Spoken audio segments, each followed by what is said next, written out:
Hello friends, আশা করি তোমরা সবাই ভালো আছো। লেটস লার্ন ইজি ওয়ে চ্যানেলের পক্ষ থেকে তোমাদের সবাইকে স্বাগত। আজকে যে টপিকটা নিয়ে আলোচনা করব সেটা প্রেজেন্ট পারফেক্ট টেন্স। তবে এই ভিডিওটা শুরু করার আগে তোমাদের কাছে আমার একটা রিকোয়েস্ট, চ্যানেলটি অবশ্যই সাবস্ক্রাইব করো। 1 সেকেন্ড লাগবে সাবস্ক্রাইব করতে। আর অবশ্যই বেল আইকনটা ক্লিক করে রাখবে যাতে নোটিফিকেশানগুলো তোমরা সবাই পেয়ে যাও। আর আরেকটা সুসংবাদ আছে, ক্লাস 10 ক্লাস 12-এর জন্য পোয়েম, তারপরে স্টোরি, প্লে, মানে সবথেকে বড় কথা হলো ক্লাস 10 ও 12-এর সমস্ত চ্যাপ্টার কমপ্লিট করানো হবে। অবশ্যই গ্রামারও সাথে থাকবে, ঠিক আছে? চলো আর কথা না বাড়িয়ে আজকের আমাদের টপিক প্রেজেন্ট পারফেক্ট টেন্স সেটা শুরু করা যাক। Present perfect tense. Present perfect tense, present perfect টেন্সের সংজ্ঞাটা কি? সংজ্ঞাটা হলো অতীতে কোনো কাজ শেষ হলেও তার ফল বর্তমানে উপস্থিত, তাকেই প্রেজেন্ট পারফেক্ট টেন্স বলে। বাংলায় যাকে বলে পুরাঘটিত বর্তমান কাল। ঠিক আছে, এই গেল প্রেজেন্ট পারফেক্ট টেন্সের সংজ্ঞা, খুব সোজা সংজ্ঞা। তবে কিছু পয়েন্ট আছে প্রেজেন্ট পারফেক্ট টেন্স সম্বন্ধে বলে রাখি। খুব সম্প্রতি কোনো কাজ সম্পন্ন হয়েছে, সময়ের উল্লেখ করা হয়নি, বোঝাতে প্রেজেন্ট পারফেক্ট টেন্স হয়। আর সবথেকে বড় কথা, সময়সূচক অ্যাডভার্ব বা অ্যাডভার্বিয়াল ফ্রেজ যেমন জাস্ট, এভার, অলওয়েজ, এগুলো ইন্টারোগেটিভের ক্ষেত্রে, এবং ইয়েট যেটা নেগেটিভের ক্ষেত্রে ব্যবহার হয়। তাছাড়া till, now, since, for, this week, today, this month ইত্যাদির সঙ্গে কিন্তু প্রেজেন্ট পারফেক্ট টেন্স ব্যবহৃত হয়। এটা কিন্তু তোমরা সবাই মনে রেখো। আরেকটা পয়েন্ট হচ্ছে, ঠিক আছে চলো এই পয়েন্টটা আমি লিখিয়ে দিই প্রেজেন্ট পারফেক্ট টেন্সের।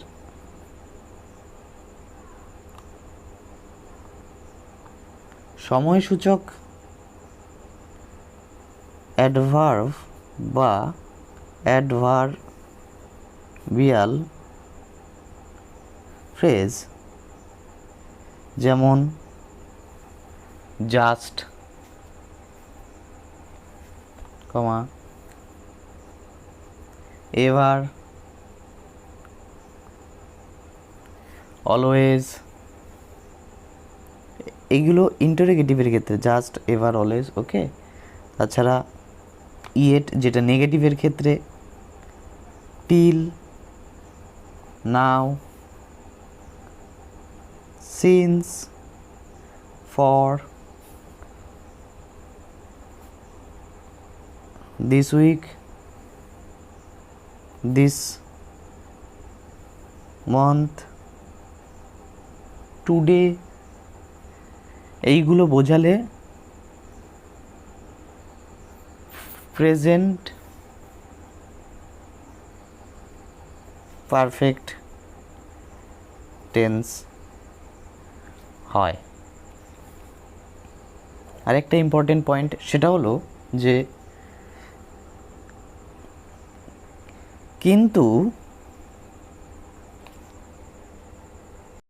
আরেকটা পয়েন্ট হলো যে কিন্তু অতীত সময়সূচক adverb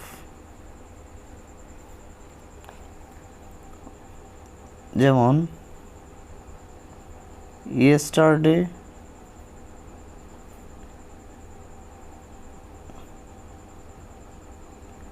last year, in the past, এইগুলো কখনোই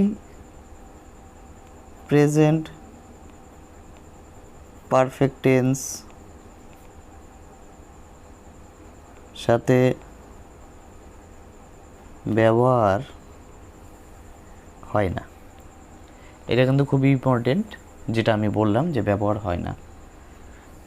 যেমন আমি একটা উদাহরণ দিয়ে দিই, I received your letter yesterday. এই সেন্টেন্সটা একদম কারেক্ট, কিন্তু আমি যদি লিখি I have received your letter yesterday, এখানে হ্যাভ ইউজ করা যাবে না, কারণ বলে দিয়েছি yesterday, last year, in the past, এগুলোর ক্ষেত্রে প্রেজেন্ট পারফেক্ট টেন্স কিন্তু ব্যবহার হয় না। ঠিক আছে, এইবার আমরা প্রেজেন্ট পারফেক্ট টেন্সের নিয়মে চলে আসি। প্রেজেন্ট পারফেক্ট টেন্স রুলটা কি? অ্যাফার্মেটিভে আমরা প্রথমে শুরু করব প্রেজেন্ট পারফেক্ট টেন্সটা। অ্যাফার্মেটিভ নিয়ম হচ্ছে সাবজেক্ট প্লাস হ্যাজ বা have plus V3 plus object. এটা হচ্ছে কি প্রেজেন্ট পারফেক্ট টেন্সের নিয়ম। হ্যাজ কার সাথে যায়? একজন বোঝালেই হ্যাজ যাবে, থার্ড পারসন সিঙ্গুলার। আর হ্যাভ যাবে একের বেশি বোঝালে হ্যাভ যাবে। কিন্তু এখানে একটু আলাদা হচ্ছে যে আয়ের সাথে কিন্তু আই যদিও একজনই বোঝায়, কিন্তু আয়ের সাথে তবুও হ্যাভ যায়। ঠিক আছে, আয়ের সাথে তবুও হ্যাভ যায়। আর যদি তোমাদের এইভাবে মনে রাখতে অসুবিধা হয়, তাহলে একটা জিনিস মনে রাখবে, হ্যাভে লেটার সংখ্যা বেশি আছে 4টে, আর হ্যাজে কম। তার মানে যেটাই বেশি, তার মানে যেটা সাবজেক্ট একের বেশি বোঝাবে সেটার সাথেই হ্যাভ যাবে। আর হ্যাজ যেহেতু কম লেটার সংখ্যা, এটা তাহলে একজন বোঝালে যাবে। এটা কোনো নিয়ম না, এটা আমি জাস্ট মনে রাখার জন্য বললাম। চলো ট্রান্সলেশন করব আমরা অ্যাফার্মেটিভে প্রেজেন্ট পারফেক্টের। ফার্স্ট ট্রান্সলেশন নেওয়া যাক। কিরণ আমার বইগুলি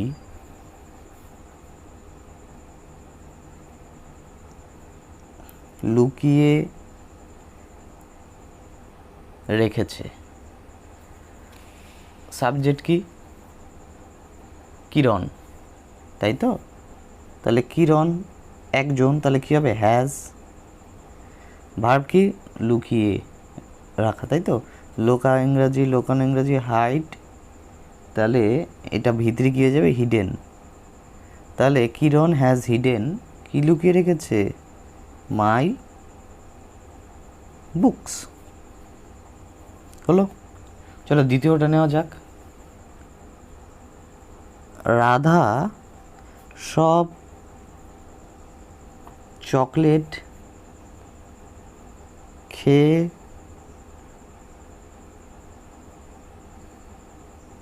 ফেলেছে। দ্য সাবজেক্ট কি? রাধা, থার্ড পারসন সিঙ্গুলার, তাহলে এর সাথেও কী যাবে? হ্যাজ।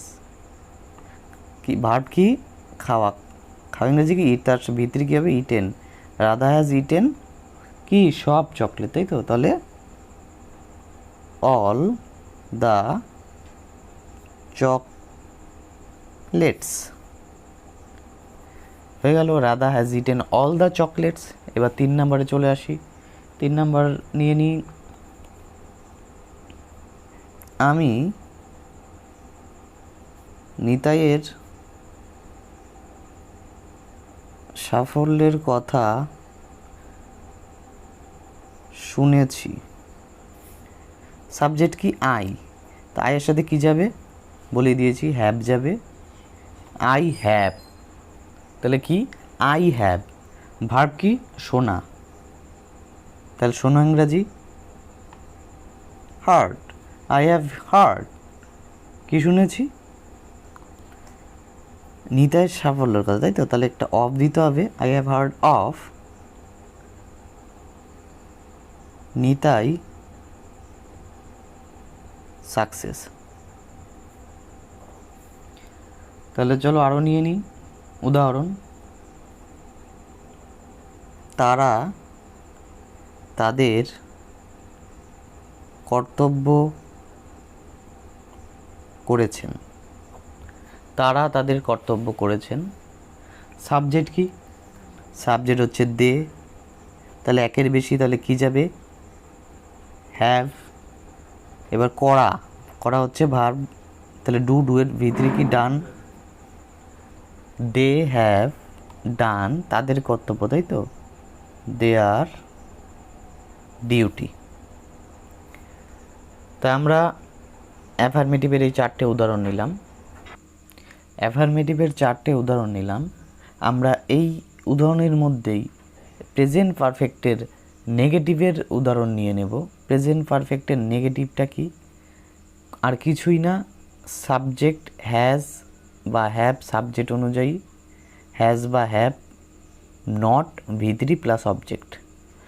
তোমাদের এখানে একটু বলে দিই, এখানে আমি একটু ভুল করে লিখে দিয়েছিলাম subject plus has plus have দিয়েছিলাম, এটা প্লাস না, হ্যাজ বা হ্যাজ হবে এটা, ঠিক আছে?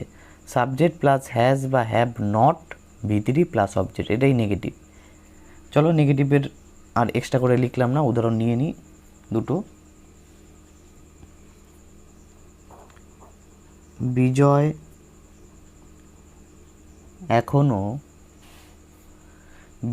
এখনো বইটি কেনেনি। সাবজেক্ট কি? বিজয়।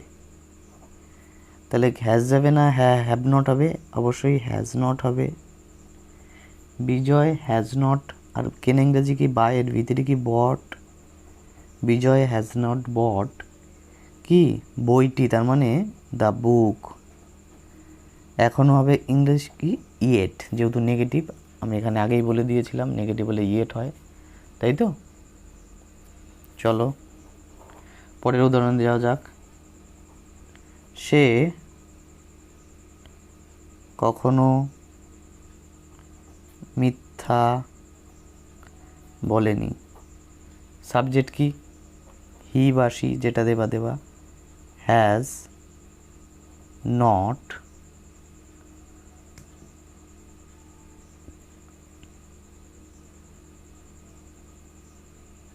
টোল্ড আ লাই, এইটা করতে পারো।